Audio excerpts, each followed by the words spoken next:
Maganda po itong ginawa ni Senator Erwin Tulfo, isang broadcast journalist, bago naging politiko at naging congressman, ngayon ay senador.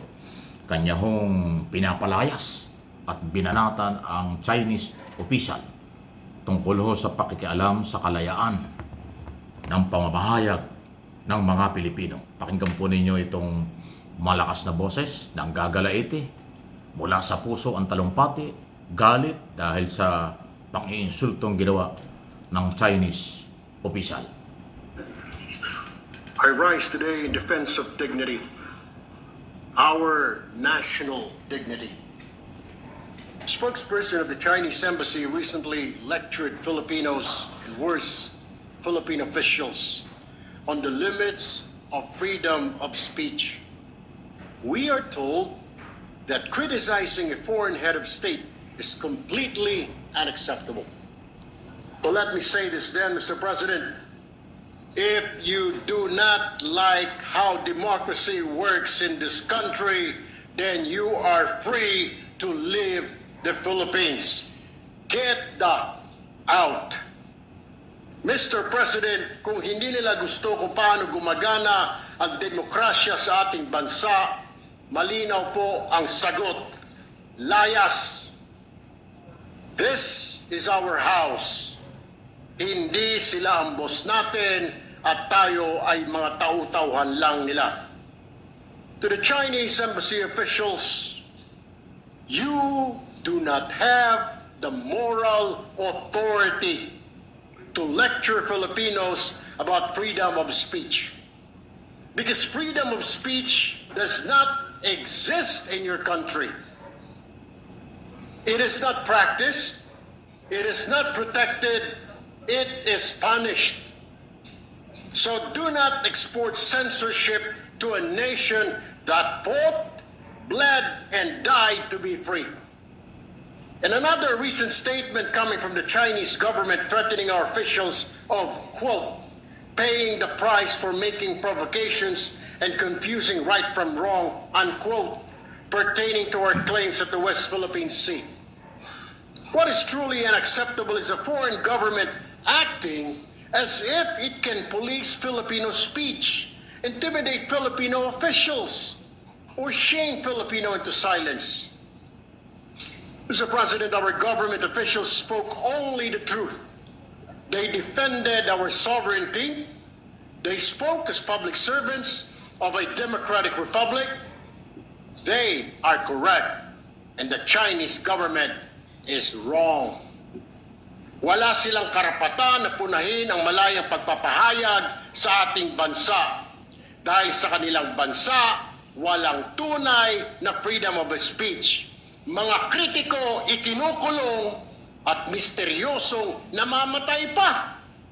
Ang mga mamahayag, pinapatahimik, opinyon, kinokontrol tulad po nangyayari doon sa Hong Kong kung ilang kritiko nila ay kinulong na. Let us be very clear, Mr. President. The West Philippine Sea is ours. Our officials have the right and the duty to speak about aggression against our nation. And Filipinos, Mr. President, will not whisper in their own house just to avoid offending a foreign power, particularly China. No, no, no, Mr. President. We do not take lessons in democracy from a government that jails critics. We do not take lectures on free speech from a system that suppresses it. Our house, our terms, Mr. President. Respect is not demanded. It is earned and it is mutual. If you want respect from Filipinos, then respect our Constitution. Respect our officials, respect our freedom of speech, and respect the simple truth that this is not your country. Mr. President, the Filipino people are not afraid. We are not silent, and we will not be bullied, politely or otherwise. Thank you, Mr. Ayun. President. Ano? Maraming salamat. Ayan. Ang ganda po niya. Malinaw na malinaw po. Hindi pwedeng hindi mapapakinggan. Ang lakas ng boses. Baka umabot talaga sa Chinese Embassy dyan sa Makati ni Senador Erwin Tulfo. At tama po yan. Suportahan natin yan. Mali po talaga na ang ating karapatang pamamahayag, freedom of expression ay pakialaman ng Chinese government or ng Chinese Embassy official. Kaya sabi niya, lumayas ka sa Pilipinas. Yung kultura sa inyo, hindi pwede sa Pilipinas. Yung kultura namin, or may kaugnayan sa aming malayang pamahayag, pagsasalita, lalo na sa iso nga po ng West Philippine Sea, hindi mo dapat pagbawalan. Kasi ang dating pinapalabas po ng Chinese official, na kaya daw nagagulo at nagkakaroon ng problema sa West Philippine Sea dahil daw sa mga sinasabi ng ating mga government official. Gusto niyang pagbawalan ng malayang pamamahayag, pagsasalita ng mga Pilipino. Abay, hindi pwede yun. At yan ho ang dahilan kung bakit naman ako personal na nagtataka. Mayroon pong resolusyon na pinagtibay ang 15 senador para kondinahin yung ginagawa ng Chinese government sa pakikialam sa malayang pagsasalita ng mga Pilipino sa ilalim po ng Saligang Batas 1987 Constitution. Karapatan natin yan. Bakit pagbawalan ng isang dayuhan? Tapos ngayon kinukundina ng resolusyong pinagtibay ng 15 senador. Aba, yung mga Duterte senador hindi pumirma. Hindi sumama. Sino yon? 15 sila, 24 ang senador. Siyam na mga identify sa mga Duterte ang hindi sumuporta. Anong ibig sabihin yan? Pro Duterte sila? Pro China sila? Anong pakinabang nila sa China? Bakit ayaw nilang manindigan sa karapatan ng mga Pilipino? Senador Cayetano, Senador, yung dalawang magkapatid, parehong Cayetano yun eh. Pia, Aimee Marcos, Marcoleta, Robin Padilla, Bongo, Bato. Sino ba yung dalawa? Siyam ho sila. Hindi ko nabanggit yung iba, pero siyam ho sila. Dahil 24 lang sila. 24 lang sila senador eh. 15 lang ho yung pumirma eh.